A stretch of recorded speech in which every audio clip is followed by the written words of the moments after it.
Hello guys, so ito yung ating panibagong project. So didiskartehan na naman natin to kung paano natin mare-repair yung kanyang housing.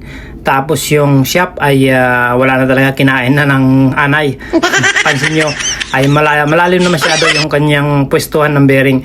So yan ang ating didiskartehan, gagawa natin ng paraan yan, may balik sa standard sa pinaka-dati niyang size. And yung kanyang housing ay wala na talaga, nginat-ngat na ng anay ay ng daga mga idol.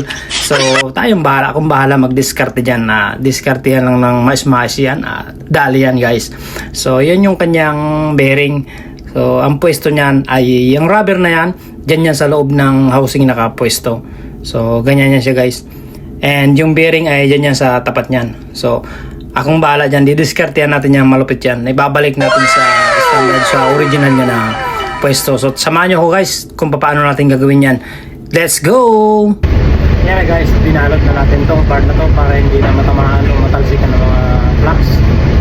Itong part na to ay bibilda pa natin lahat hanggang dito sa may gilid itong pinagkabiran natin. So yan, malalim yung ating bibilda pa. So tara guys, let's go, bibilda pa natin.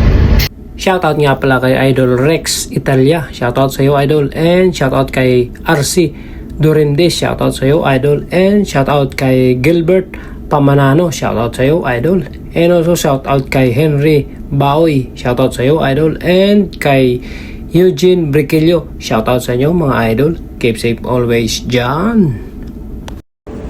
What's up guys, so ito na yung update natin. So tapos na natin mabuild upan yung shop, so pwede na yan.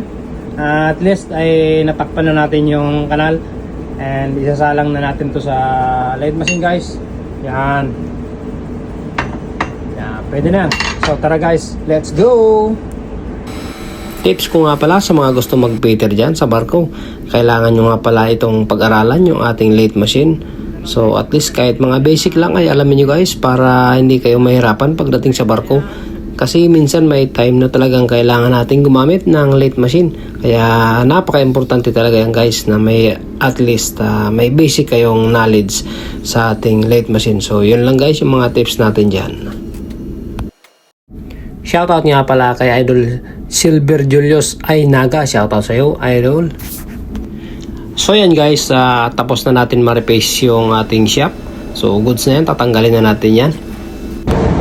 What's up guys, so tinanggal na natin. Ito na siya yung ating binildapan, tapos ni-replace. So balik sa original yung size niya. Kita yung kunting bakat pero okay lang yan. Ganyan talaga pag may binildapan, makikita mo pa rin yung iniwanan ng pagkakawildingan na at least naibalik natin siya sa original na size niya. So yan yung size niya na original. So yan. Yan. So okay na to guys.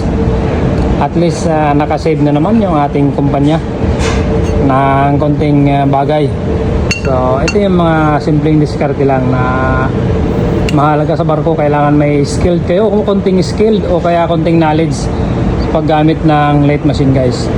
So kaya napaka-importante na mayroon tayong konting kaalaman sa lathe machine. So goods na to guys, na-solve na natin yung problema. So thank you so much guys. Isasalpak na natin tong na-repair natin na shop, yung binilid upan, tapos na-replace natin sa lathe machine. So dito yan nakapwesto, salpak natin guys para at least may idea kayo kung saan talaga siya nakalocate o nakapwesto. Yan, so yan na yung pinakapwesto niya. So back to original na yung kanyang shop, and ito na yung kanyang pinaka-housing o bahay-bahay niya. Itong rubber na to papalitan ng bago yan. Ang sunod naman nating re-repairin ay itong housing niya. Ito ay wala na, nakangiwi na siya guys. So putuloy na lang natin yan, babalik natin sa pagkabilog niya pag dumating na yung spare nitong rubber. Mamaya may alang dito na yan.